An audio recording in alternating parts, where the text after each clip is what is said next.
So most of the flyers here in the United States are acquiring birds from Belgium. And one of the most famous bloodline nowadays was bred by Jelle Roziers. And we have the opportunity tonight here at the AU Convention to talk about his passion, to talk about how did he started, here in the racing pigeon sport hobby. And tonight we are here with Jelle Roziers, all the way from Belgium. He flew here. Yeah. It's nice meeting you, sir. How are you doing? That's me. Nice to meet you too. Nice to meet you. So now my question is, how did you start with the racing pigeon sport? When I was a little kid, so both grandfathers, uncles, my father, they were all into the in the pigeons, and great grandfather like that. And yeah, out of 9 grandkids, I was the only one that was also interested into pigeons. Okay. Yeah. And yeah. So you inherited it from your grandparents? My father, grandfathers, both grandfathers on mother's side and father's side. Yeah, they all had the birds, so it was really into the family. We had one of the biggest pigeon families in the area, and I'm now the youngest of the family. Yeah. I'm wrong. One of my sons is also now into pigeons. Now he's the youngest he's of the youngest. The family. He's 10 years old so now. It runs to his family, the pigeon bug. Yeah, right? Yeah. He's also really an animal lover, and last year he asked me, "Hey Daddy, when do I get a coop?" I said, "Okay, you get a pigeon coop," and then he can start. He has to do everything by himself, cleaning, feeding. Of course, I help him when he's at school, and I let them go, fly around the loft or things like that. I'm still helping him, of course, but he has to do mostly everything by himself, even going to the club with me and shipping his own birds and stuff like that. Yeah. In regards with building that bloodline, the family of birds that you have, which is, of course, Jelle Roziers, right? Yeah. The bloodline of the pigeon. What are the things that you've considered in doing the selective breeding? I'm not paying attention really to the body or anything. I'm more into bloodline and performance. That's for me the most important. Performance, results I need to see.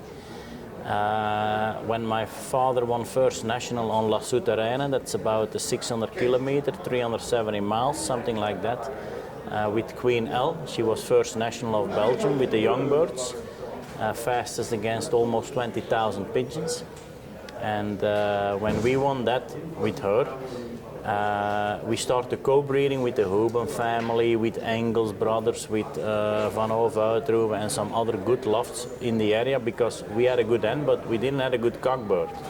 We were just an average loft, and then with her, we could co-breed with the other guys, with the big names that time, like Huben was world famous, Engels brothers. And for us it was a good opportunity to give the family a boost, and that was the start of everything. And until now, all the aces I won or whatever, or top birds, are always back from down from that Queen L. She's always in the background, but already further away, because we're talking about she was a 2004 bird, so that's already 21, 22 years ago. But she's still in the background of my aces of today. Yeah. And that was the beginning. So I start flying more professional, pushing the birds harder and select tougher, and that was the start of everything. With that Queen L co-breeding with mostly the Huben family, that gave us the best results. And like I said, still today it's in the background of our birds. So how many numbers of team of pigeons that you need to have before you manage to acquire, manage to have the conclusion that this is the one, like with the race team and everything like that? How many birds you mean? Or yeah, how many birds that you managed to test and everything like that? Oh, I don't know, but a high number. That's a high number. Yeah, but it's a trial and error kind of experimentation, something like that. Yeah, that's true. That's not easy. So you're from Belgium, and But- you are a club member, Yeah, right? but you always, you look for the best, and then all of a sudden you find it, and you have to keep it, and that's the most important. Yes. You find it, you keep it, and you build around it. And that's one of the most important factors you have for the long run. How can you determine a bird that it is not one-hit wonder bird? Okay, let's have this bird, it performed, and then you're thinking like, oh, this is the one, I want to keep it. But do you have that mentality that, wait a minute, is this a one-hit wonder or this is the one? She showed herself already before. She had a good background of proven families, and then all of a sudden she can win a national, and it was already 370 miles. That's for me also an important distance. If you go 350 and more, that's what I like. And it's not a blow home. I prefer even tough races. It's a headwind. Headwind or side wind, it doesn't matter, or cloudy, even shitty weather, and you can clock a good bird. Those are birds that have more endurance, more the soul to come home. And what I also saw in the past is that birds that were clocking 1 or 2 times good in a season, but they did good with a headwind and shitty weather, turn out to be good breeders. Yeah. For me. So how much is your race team then? I have about, I win 2 rounds, about 150, 60 young birds, and I have old birds and yearlings together about 40 to 50. Okay. Even though you can produce more, so you limit I don't want your... to do that because I had in the past more birds, and the last 5 years, 6 years, I'm cutting the number down and try to focus more on the quality. Because what we see also in Belgium is that the people, they have good results with a smaller team, and all of a sudden they double the number of breeders and the racers and whatever, and the results are going down. So maybe you need in the beginning a higher number to discover that super bird or few super birds and build around that, but after a while I'm always saying, when you have something good, keep it good. Don't make it weaker by make it bigger, but make it stronger. And you only can make your loft stronger if you make the weakest one stronger. Okay. And how do you do that? By selecting. By selecting. If you have a problem with getting rid of birds that you have to get rid of with pain in the heart because they are really good, that's good. Then you have a luxury problem. And sorry to say, but that's when you're at that moment, you're doing the best, because then you have to get rid of good birds. That is the reality. Yeah, but don't keep more, because at the end, if you keep more and more birds, it will kill you. I like what Al Crystal had said, our AU president. It's not the quantity, it's the quality. The quality, and sometimes people will beat you when they have a high number of birds in the race. They will beat you on the day and whatever, but I always pay attention to the ace pigeons, these champion birds at the end of the season. Those are pigeons that show up several times, and that's what I prefer to have in my loft. Okay. Champion birds, Are you ace particular pigeons. with the body size, the wings, No, the eyes? I don't see to all those things. The eyes, listen, when I have to select out of summer youngsters, out of a proven pair, and they tell me you keep one and the other you sell, then I will keep the one with the most powerful eye that I think. Okay. I don't look to wing or body type or whatever. Of course, the vent bones don't have to be open like that, but if you go to horses, they're all different. Human being, when they do sports, athletes, they're all different body types. The only thing they have in common is they are trained well and they have the soul to win, the heart, everything they That's have true. together. But it doesn't matter how they look like, how they pigeons, how they handle. I don't care. You pay attention with the result. Results and performance, results, and the background of the birds. And I try to stay in the same family all the time. Sometimes you bring some other family into your blood try to find some new crossing that maybe can bring you on a higher level or whatever. But I try to stay around the same family a little bit, and results, that's the most important. What do you think the future of the racing pigeon sport 10, 20 years from now? You're talking for me in Belgium or overall?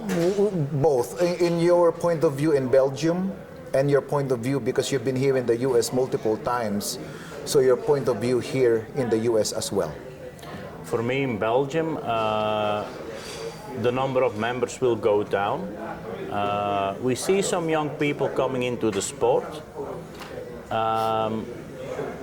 I think One Loft Racing will be at the end the most popular thing all over the world, because not everybody is living in Belgium in an area where you still have a lot of flyers together. So you see in Florida you have around the GHC area, and Tampa they still have a lot of flyers. You see here in Chicago now, we are here for the AU convention in Chicago, that you see a lot of pigeon guys still flying birds. Those are areas that are still good for the long run. I've been in California, or you have like Utah last year, I've been there, you don't have that many flyers in a small area, and that's what you need. A lot of flyers not too far from each other, and you still can have a good competition. We in Belgium are still, especially in my area, we have the most pigeon flyers in a square kilometer or mile, whatever, compared to the rest of the country. You use kilometers there, right? We use kilometers, yeah. We are still safe for the long run, and also for me, in my area, we are lucky that people from out of the country want to move to my area to fly birds. So in the long run, we are still good. Nice. But we see the number is going down with fanciers, pigeons a little bit, but it's still good. And we are still safe, but 10, 20 years, I think. But yeah, in 20 years, I'll be 60 plus. Then I'm one of the old guys, so now I'm still one of the young guys. Yes. But I try to motivate younger people, also try to get people into the sport, because that's also good for me when younger people come into the sport. They keep you awake. Yes. You can teach them, you can help them, you can motivate them, and that's good for me and for them and for the sport. And I'm always happy when young guys coming into the sport, that keeps them away from other trouble. Yeah, I think also in the States, I think more younger people will come into the pigeon sport, but you have to find the right way to promote it, to get rid of that idea that it's for old people, pigeons, they are rats of the sky, and blah, blah, blah. Get rid of that. I think we need to strengthen the community. Yeah? Yep. That's a good idea. This is what I found out. Somebody told me, I'm not sure. Bruce Gordon mentioned to me, he is always in Belgium. You know, and I think he went to your loft one time. Bruce Gordon of Washington State. Okay, he acquired some birds from you, acquired birds from other fanciers from Belgium. And what he mentioned to me is that in Belgium, the fanciers exchange pigeons to try out. So can you tell me, because for me it's a good way of strengthening the relationship with the fanciers. And can you tell us something about that you exchange pigeons to try out? Yeah, we do that in Belgium, and also co-breeding. So let's say I have a national ace, and another guy in the same village or the other village, he has a national ace, and you have a good relationship with the guy. Then we start to co-breed, and we split the babies, and that's a cheap way to stay or to get on a higher level. And we do that in Belgium, that people also trade birds with each other, try each other bloodline. To find out the result of the mating of that pair. Yeah, and that makes also the club stronger when the people in the club try to make each other better.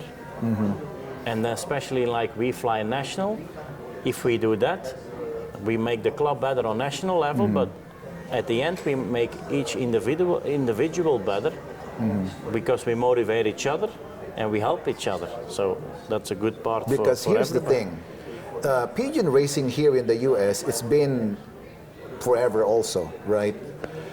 But the mere fact that Americans are still importing pigeons from Belgium. So what do you think, why Americans is still continuously importing pigeons from Belgium as their stock pigeons? Because I see Belgium is the number one in the pigeon sport. Everybody say it's the country, the mecca of pigeon sport, the number one in the game.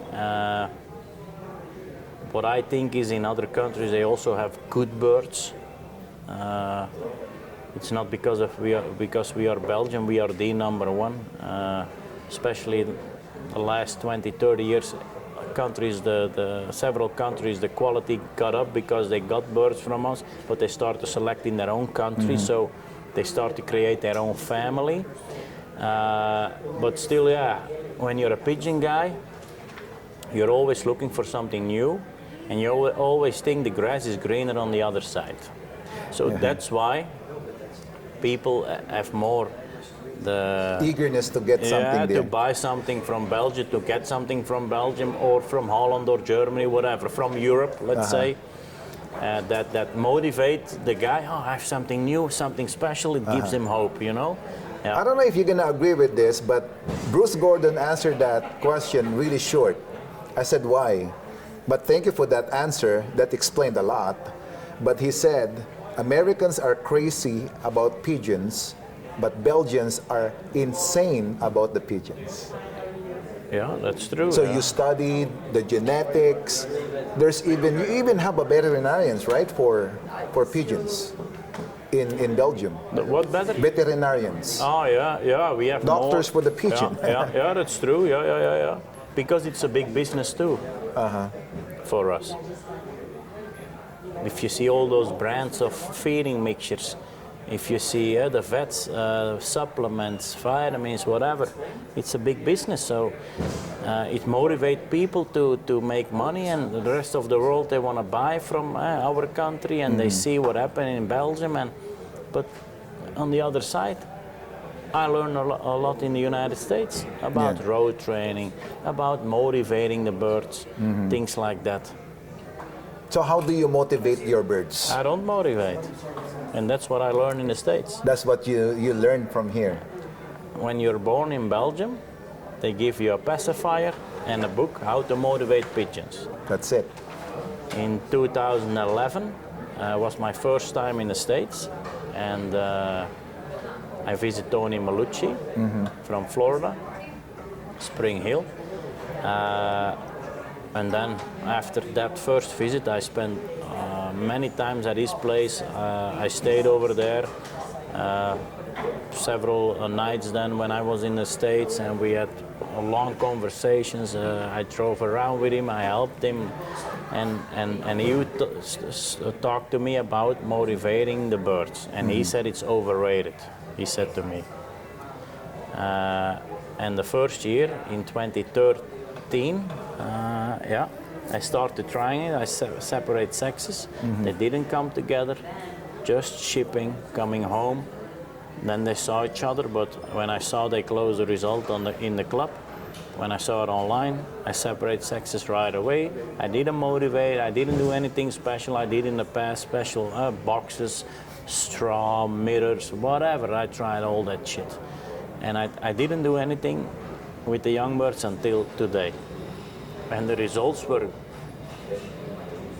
good and even better than before. With less work, no motivation anymore, so less work for me.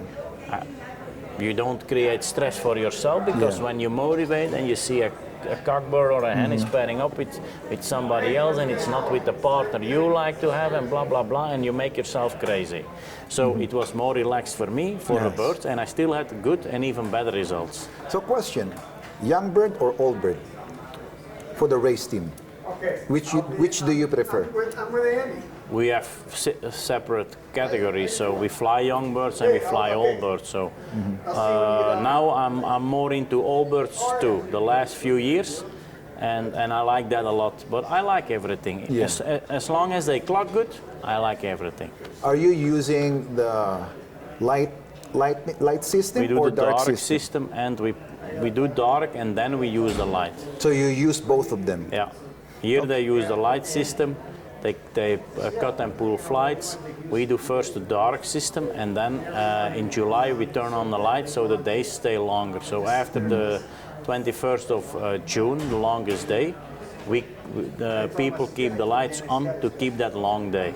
So in that, what is the advantage that you see in regards with that kind of technique? They don't start to body mold with that light system. First we dark so they don't drop the flights, and then we put them in the light system. We keep the longest day on so they don't start to mold, they don't start the body mold. They still drop flights, but they don't do body mold, so no small feathers or anything. Yeah. Do you pull 10 No, flight? we don't have to do that. We have to focus on the dark system because we finish the season on national level half of September. Well, to be honest with you, you're already well known, right, in regards with the bloodline that you have. Do you already feel that you reached that success, or you still in the process of trying to get that success more? I think I'm still in the process because I always think it can get better. And I see what I have now in the loft. It's getting better too. Yeah. And I see the results. Now this year we won again first national ace KBDW Young Birds. That was the third time I won that title. In 2021 I won it for the second time, and I was the only guy in the country who won it twice in history of the Belgium racing with young birds on national races. Now even this year I won it for the third time, so still the next guy is only won it one time. So that motivates me also to fly the young birds, but on the same moment this year I had also second national ace KBDW long distance yearlings. So it's a different discipline also. Young birds, they go up until 350 mile. The long distance is up to 500 mile with the yearlings, and it's the same family of birds too. But yeah, that's for me. I like to fly young birds, all birds. The main thing is to try to get as many as possible national aces, top 10 national aces, build up that family, don't make it too big, keep fun in the game. That's the most important. I tell to people, look that you enjoy your hobby, that you have fun, and that's for me one of the most important things, to have fun in the game. But yeah, we can talk for hours about pigeons and share ideas. And so my last question with you, how is the longest miles that you train your birds? The longest miles I do is about 150. 150? Yeah. Which is a good, distance if you're gonna do but we are lucky. We can ship with the club really often. We fly, let's say, when the season is on the highest level. We can ship on Monday for a marathon, on Tuesday for a sprint, on Wednesday for a long distance, on Thursday for a heavy middle distance, and for a short middle distance. On Friday you can do sprint, on Saturday you can ship sprint, so only Sunday we don't ship. Okay. Yeah, so we are really a busy country when about But not shipping. overworking the pigeons, right? No, but you can overwork a certain time and then you let them relax and they get a The boost. recovery is very important. That's what I try to do, to push them, and then 2-3 weeks later, then you back off, and then 2-3 weeks later they. Do you give them they special drinks or vitamins for the recovery? I work a lot with amino acids. Amino acid. Yeah. So guys, it's very important. Amino acid. Amino part acids. of the recovery. Yeah. And just let them relax. Just them relax. Yeah. Well, thank you so much, Jelle, for You're the welcome. opportunity. Thank you very much. And we'll be posting this in the YouTube channel, and All right. many people will be learning from what we discussed today. Okay, thank you Thank very you so much. much. Thank you. You're always welcome. Awesome. The next